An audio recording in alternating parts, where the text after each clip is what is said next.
창세기가 1장에서 이제 하나님과 사람 사이의 어떤 관계도 나타나 있지만 창세기 1장에서 말하는 창조의 이야기는 우리와 하나님 사이의 간격을 굉장히 크게 벌려놨어요. 우리가 상상하기 어려운 막 굉장한 그림들이 나오거든요. 창세기 1장에서는. 창세기 1장은 결국 하나님과 우리 사이에 좀 이렇게 거리감이 느껴지고 그분은 이렇게 우주를 지으신 분이시구나. 말 그대로 시편에 주의 손가락으로 정말 해와 달과 별을 지으신 그분이시라고 하는 장면을 우리는 떠올릴 수밖에 없어요. 그럼 우리가 상상하기 어려운 우주를 지으신 하나님의 이미지가 1장에 나왔습니다. 근데 2장에서는 너무나 가까워요.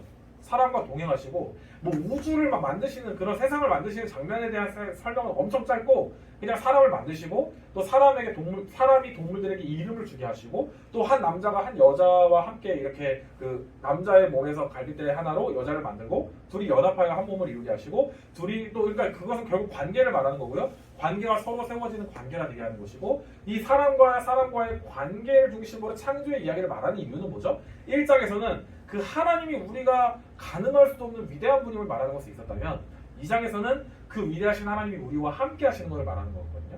자, 이거요. 하나님과 우리 사이의 그 간격을 느끼는 거는요. 이 수직적인 차원이라고 할 수 있거든요. 그 하나님이 우리가 함부로 할 수 없는 위대하시고 또 공의로우시고 선하신 분이시라고 하는 그런 깨달음의 측면에서 왔을 때는 이게 하나님과 우리 사이의 어떤 수직적인 측면으로 우리가 마땅히 필요한 경외의 자세라고 할 수 있습니다. 그런데 2장에서 보듯이 하나님이 사람을 지으시고 또 사람과 사람을 지으시고 또 연합하여 또 정말 주님의 나라를 이루게 하시는 이런 장면은 수평적인 차원에서 우리가 접근할 수 있겠죠. 자, 우리가 하나님을 믿는 이런 신앙에서 살아갈 때에는 두 가지 접근이 항상 필요합니다. 그러니까 하나님을 따르고 하나님을 사랑한다고 하는 사람은 하나님의 형상으로 지어진 사람을 사랑해야 하는 거죠. 해야 하는 게 아니고 하는 거죠. 당연한 것이라고 봐요. 성경에서 당연한 것이라고 얘기합니다. 하나님을 사랑하는 것이 사람을 사랑하는 것이라고 해요. 왜냐면 하나님은 안 보이시는데 사람은 눈에 보이는 하나님의 형상이거든요.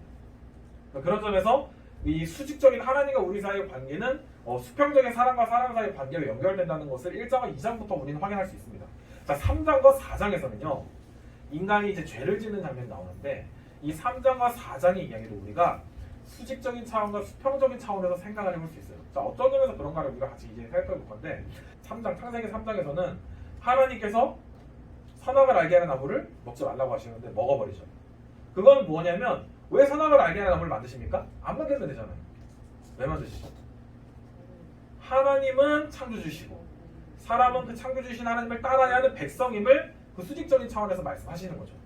그러니까 죄는 하나님을 벗어나는 것이 죄라는 것을 보여주는 겁니다. 그러니까 수직적인 차원에서는 우리가 죄라고 하는 것을 누굴 때리는 거일 수도 있지만 하나님을 뜻 가운데 살아가지 않는 게 죄일 수 있는 거예요. 그런 점에서 3장의 접근, 창세기 3장의 접근은 하나님으로부터 벗어나 있는 것이 죄라고 하는 것을 말한다는 것을 알 수 있어요. 자, 이제 4장에서는 그 죄의 이야기가 하나님을 벗어나는 것이 이꼬르 어떤 사람과의 관계 속에서 연결되는 것을 자명하게 확인하게 해줍니다. 창세기 3장에서 그 하나님께서 이제 하와가 범죄했을 때 남편과의 그 관계적인 무너진 양상을 보여줘요. 그래서 너는 남편을 원하지만 남편이 너를 다스릴 것이다. 이건 무조건 그냥 남편이 우위를 말하는 게 아니고 서로가 주도권 싸움을 한다는 것인데요. 지금 여기서도 죄와의 주도권 싸움이 나타나는 것이죠. 근데 3장에서 이런 주도권 싸움은 이 하나님과 적대적인 차원에서 중심적으로 나타났다면 여기서 지금 이 죄의 우리가 죄의 주도권 싸움을 할 때는 관계적인 측면으로 나타나는 느낌을 강하게 가지고 있습니다. 뭐죠? 그러니까 내가 이 죄라고 하는 것, 죄가 나에게 그 위협이 있을 때 하나님의 뜻을 따르는 것을 대항하려고 하는 그런 이제 내가 것을 이겨내야 하는 것도 있지만 다른 사람과 이웃에 대하여서 마땅히 베풀어야 할 어떤 그런 관계를 갖지 않고 내가 내 아래에 어떤 사람을 복속시키고 싶어하는 그런 마음과도 지금 싸워야 한다는 겁니다.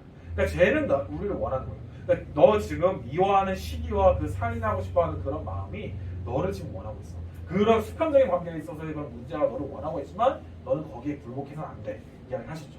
우리가 하나님과의 관계와 또 사람과의 관계에 있어서 잘 할 수 있는 이유가 뭘까요? 그거는요. 내가 좋은 사람이라서가 아니고 하나님의 너무나도 선하신 성품으로 인해서 가능한 겁니다. 하나님 아벨이 좋으셨겠어요? 가인이 좋으셨겠어요? 그 눈에 들으셨던 아벨이 좋으셨겠죠. 근데 아벨을 살인한 이 노 자식 하면서 몽둥이로 이렇게 하실 수 있을 텐데 그 공의로우신 하나님께서 근데 이 스토리를 통해서 결국 보여주시는 것은 그 하나님의 그 핵심 성품은 하나님의 가장 그 밑바탕에 있는 성품은 너무나도 선하시다라고 하는 것을 다시 한번 우리 가운데 가르쳐 주시는 겁니다. 하나님은 너무 오래 참으시는 분이세요.